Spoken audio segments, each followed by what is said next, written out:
Few players have played middle linebacker at the University of Miami with more passion and physicality than Jonathan Vilma. A product of Coral Gables High School, he took over the position in 2001 when Hall of Fame member Dan Morgan went on to the NFL, and Miami's defense never missed a beat.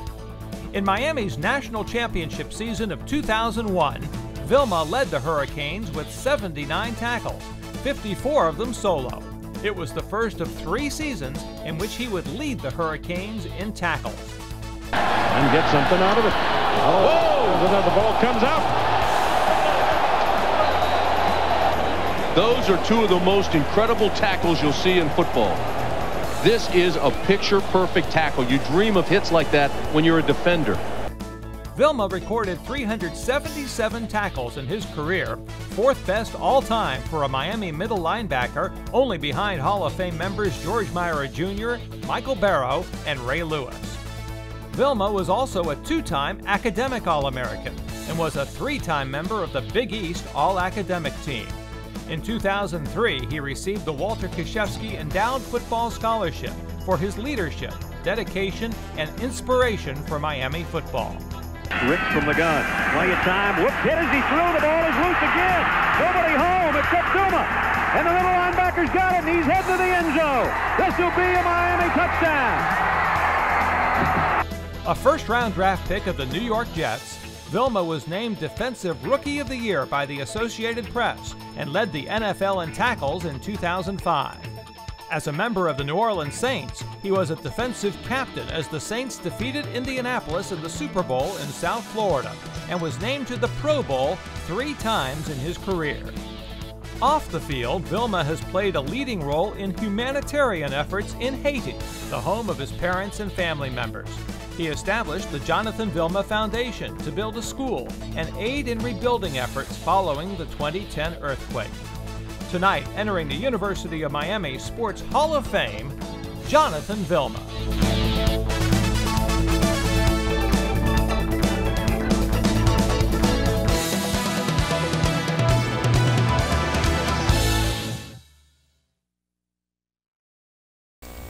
Thank you very much, everybody. I'll just put this right here. You can put me on the clock. 3 minutes.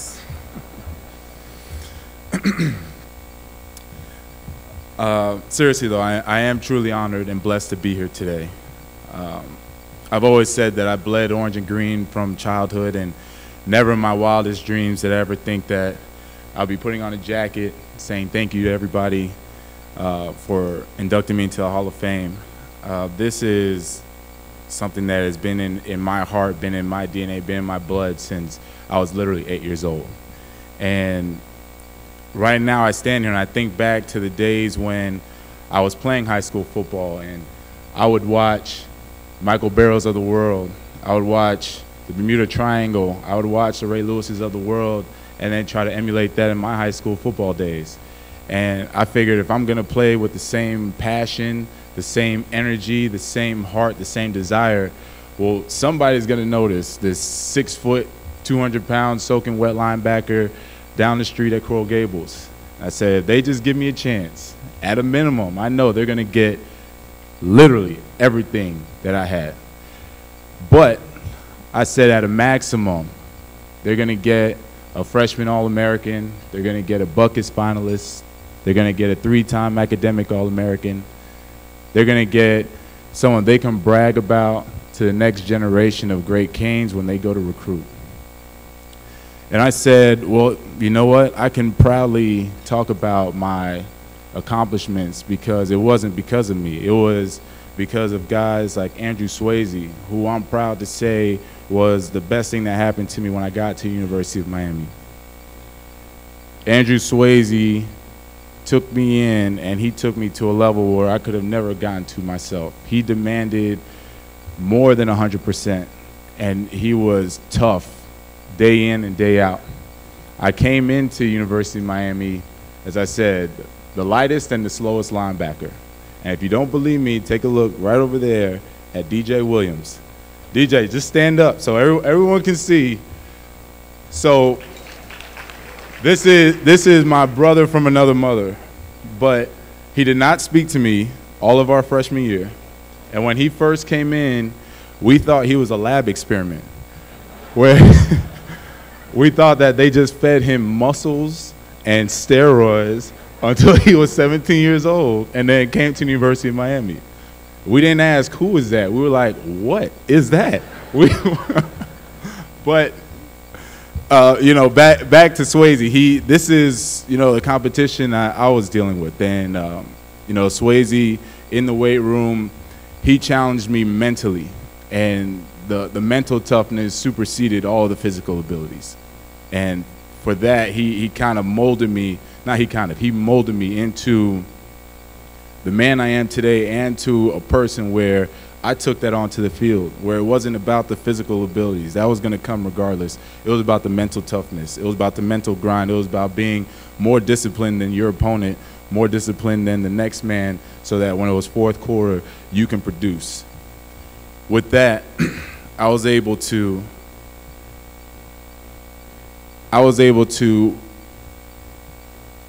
latch on, so to speak, to the Randy Shannons of the world who had just come from the Dolphins. Vernon Hargraves was my linebacker coach. And I tell you what, the smartest thing I ever did was just listen to them and listen to everything that they were teaching me and soaking it in, because frankly, their expectations of me was higher than my expectations of myself. As I said, I just loved UM. I absolutely loved it, and I wanted to be a part of UM, and I was happy to be there. And it was Coach Shannon, I'll never forget, FSU game my junior year. We won the game. I had 20 tackles. And he calls me into the office the next day, and I'm thinking he's going to praise me and say, hey, you know, what a good job he did. Instead, he rips me for about an hour because I missed 2 tackles. I missed 3 D-line checks. And that was the reason Greg Jones ended up with like 100 yards. Never mind, he was a man-child of his own, but whatever. That's another story. So I leave that meeting, and I remember saying, I hate Randy Shannon, and I'm never going to talk to him again. And sure enough, he called me that evening, and I pick up, and I'm like, you know, hello, and he's like, you still not talking to me? So I paused, I looked, nope. He was like, good, I'll see you at practice tomorrow. And I said, you know, I hung up the phone, and I said, you know, I can appreciate that. I can appreciate a Vernon Hargraves, a Randy Shannon, and Andrew Swayze that expected, demanded more from me than I even expected of myself. And that's why I'm proud to stand here and talk about the coaches that I had, being blessed to have these guys throughout my 4-year career at the University of Miami, because they're the reason I can stand here today. If it wasn't for them, I wouldn't be here.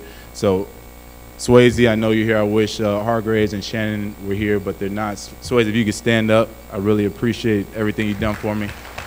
Appreciate you coming. And